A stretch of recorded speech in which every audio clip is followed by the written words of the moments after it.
দর্শক, এই মুহূর্তে আমি রয়েছি সংসদ ভবনের সামনে এবং দেখানোর চেষ্টা করছি সংসদ ভবনের সামনের সবশেষ পরিস্থিতি সম্পর্কে।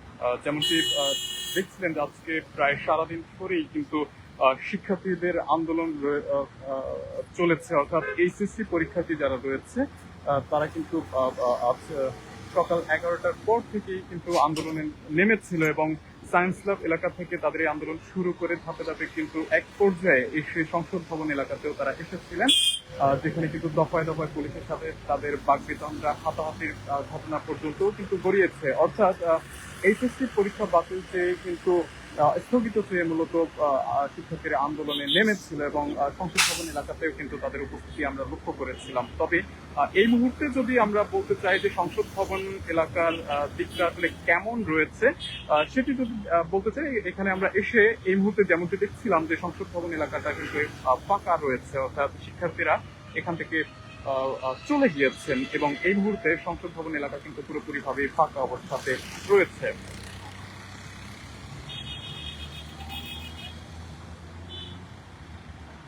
দর্শক, দেখছেন যুগান্তর লাইভ, যুক্ত আছি এই মুহূর্তে সংসদ ভবন এলাকা থেকে, দেখানোর চেষ্টা করছি এখানকার সবশেষ পরিস্থিতি সম্পর্কে। অর্থাৎ আজকে এইচএসসি পরীক্ষার্থী যারা আন্দোলনে নেমেছিল তাদের আন্দোলনের পরিস্থিতি এই মুহূর্তে কেমন রয়েছে এবং সংসদ ভবন এলাকাতে বা কি দেখা যাচ্ছে সে সম্পর্কে জানাচ্ছিলাম। এবং যেটা শুরুতে বললাম যে এই মুহূর্তে সংসদ ভবন এলাকাতে কিন্তু শিক্ষার্থীদের উপস্থিতি নেই, অর্থাৎ তারা এখান থেকে চলে গিয়েছেন।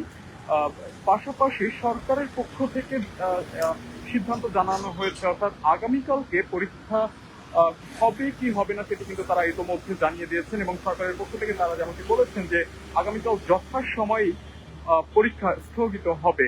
অর্থাৎ যেই ইস্যুটি নিয়ে আজ শিক্ষার্থীরা দিনভর আন্দোলন করেছে, অর্থাৎ এইচএসসি এক্সাম স্থগিত চেয়ে, সেটি কিন্তু সরকারের পক্ষ থেকে স্থগিত করা হয়নি, বরং হচ্ছে তারা যেমনটি জানিয়েছেন যে আগামীকাল কিন্তু যথাসময়েই পরীক্ষা অনুষ্ঠিত হবে।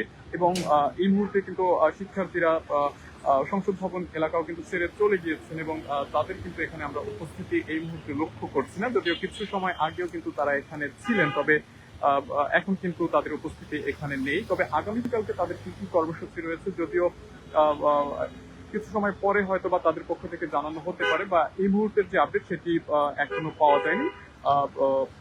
তবে যেমনটি জানানো হয়েছে সরকারের পক্ষ থেকে যে আগামীকাল যত সময়ে কিন্তু পরীক্ষা অনুষ্ঠিত হবে।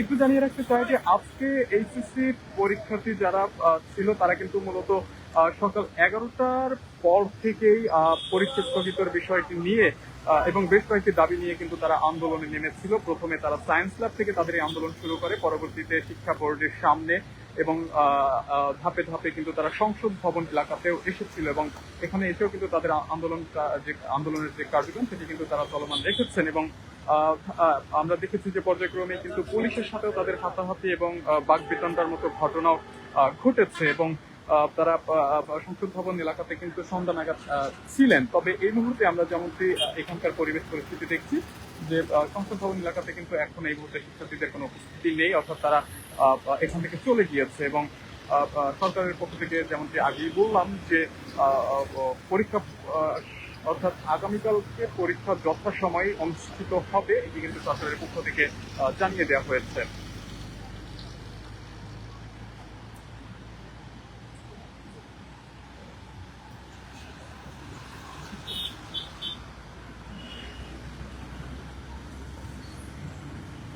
দর্শক, দেখছেন যুগান্তর লাইভ, যুক্ত আছি এই মুহূর্তে সংসদ ভবন এলাকার সামনে থেকে, অর্থাৎ মানিক মিয়া এভিনিউ এর এখানে।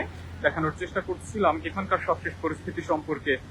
এখন থেকে কিছু সময় পূর্বেও কিন্তু এখানে শিক্ষার্থীরা, অর্থাৎ আন্দোলনকারী শিক্ষার্থী যারা ছিলেন তারা কিন্তু এখানে ছিলেন এবং তাদের আন্দোলনের যে কার্যক্রম সেটি চলমান রেখেছেন। এবং এই মুহূর্তে আমরা যেমনটি দেখছি যে শিক্ষার্থীদের উপস্থিতি কিন্তু এই মুহূর্তে এখানে নেই, অর্থাৎ তারা কিন্তু চলে গিয়েছেন এবং সংসদ ভবনের যে এলাকা, যে জায়গাগুলোতে তাদের আন্দোলন কিছু সময় আগেও এখানে চলমান ছিল, সেটি কিন্তু এখন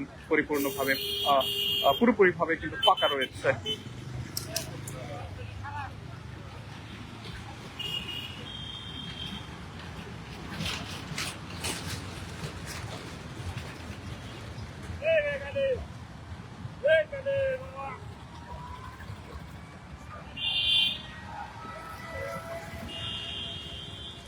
দর্শক, আমরা আবারও যুক্ত হব যুগান্তরের অন্য লাইভে। ততক্ষণ পর্যন্ত সকলে ভালো থাকুন, সুস্থ থাকুন, সেই সাথে থাকুন যুগান্তরের সাথে।